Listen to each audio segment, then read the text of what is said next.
Hello guys, আসসালামু আলাইকুম। আপনারা সবাই কেমন আছেন? আলহামদুলিল্লাহ আমরা অনেক ভালো আছি। তো আমি আজকে রান্না করবো হচ্ছে কি আলু দিয়ে মুরগির হাত পা চামড়া। তো দেখেন কীভাবে আমি আজকে এগুলো রান্না করি। তো প্রথমে চুলা আমি একটা হাঁড়ি বসিয়ে দিচ্ছি। এবার হাঁড়িটা গরম হওয়ার সাথে সাথে পরিমাণ মতো তেল দিয়ে দিচ্ছি। তেল দেওয়ার পর আমি দিয়ে দিলাম তারপর হচ্ছে পরিমাণ মতো পেঁয়াজ কুচি। এবার পেঁয়াজ কুচি দেওয়ার পর আমি একদম ভালো করে নেড়েছে নিচ্ছি। তো দেখতেছেন এখানে আমি স্বাদ মতো 1 টেবিল চামচ লবণ দিয়ে দিচ্ছি। তারপর দিয়ে দেবো 1 টেবিল চামচ হলুদের গুঁড়ো। তারপর দিয়ে দেবো 1 টেবিল চামচ মরিচের গুঁড়ো। তারপর দিয়ে দেবো 1 টেবিল চামচ ধনিয়ার গুঁড়ো আর 1 টেবিল চামচ জিরার গুঁড়া। তো বলতে গেলে আমি এখানে প্রায় সবগুলো মশলা দিয়ে দিচ্ছি আর একটু অল্প পরিমাণ পানি দিচ্ছি যাতে মশলাগুলো পুড়ে না যায় আর মশলার কারণে যাতে চলে যায়। তো আমি মশলাগুলো একটু ভালো করে নেড়েছে ভালোভাবে কিছুক্ষণ সময়ের জন্য কষিয়ে নেব।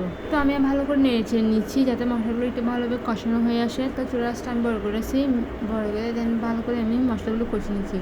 তো মশলাগুলো যখন কষানো হয়ে আসবে তখন আমি এখানে দিব হচ্ছে মুরগির হাত পা চামড়া যা কিছু আছে সবগুলো আমি এখানে দিয়ে দিলাম। দেওয়ার পর হচ্ছে আমি মশলার সাথে ভালো করে নেড়েছে ভালো করে মিক্স করে নিচ্ছি। তো দেখতেছেন একদম ভালো করে নেড়েছে মিক্স করে নিচ্ছি মশলার সাথে। আমি একটু অল্প পরিমাণ পানি দিচ্ছি যাতে এগুলো ভালোভাবে সিদ্ধ হয়ে আসার জন্য। এবার আমি ঢাকনা দিয়ে ঢেকে রাখবো। ঢাকনাটি আমি আরেকটু ভালো করে নেড়ে নেব।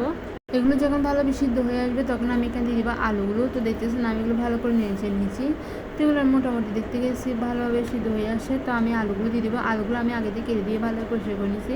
এবার আমি সবগুলো আলু দিয়ে দিচ্ছি এখানে। দেওয়ার পর আমি যেহেতু জল জল করে রান্না করবো সেজন্য আমি পরিমাণ মতো পানি দিয়ে দিলাম। দেওয়ার পর আমি একটু ভালো করে নেড়েছি। এবার ঢাকনা দিয়ে ঢেকে রাখবো। ঢেকে রাখার পর আবার ঢাকনা উঠিয়ে আমি আর একটু ভালো করে নেড়ে নেবো। এভাবে কিছুক্ষণ চুলার মধ্যে রেখে দিলে আস্তে আস্তে আমার রান্নাটা কমপ্লিট হয়ে আসবে। আপনারা কিন্তু অবশ্যই আমার পুরো ভিডিও দেখবেন, দেখে কিন্তু অবশ্যই কমেন্ট করতে বলবেন যে আমার রান্নাটা কেমন হয়েছে। তার কিছুক্ষণ রেখে দিব। তো আমি আরেকটু ভালো করে নেড়ে নিচ্ছি।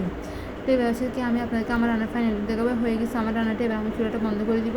তো আপনারা কিন্তু অবশ্যই পুরো ভিডিও দেখে কমেন্ট করতে বলবেন যে আমার রান্নাটা কেমন হয়েছে। সবাই ভালো থাকবেন, সুস্থ থাকবেন। আল্লাহ হাফেজ, টাটা, বাই বাই।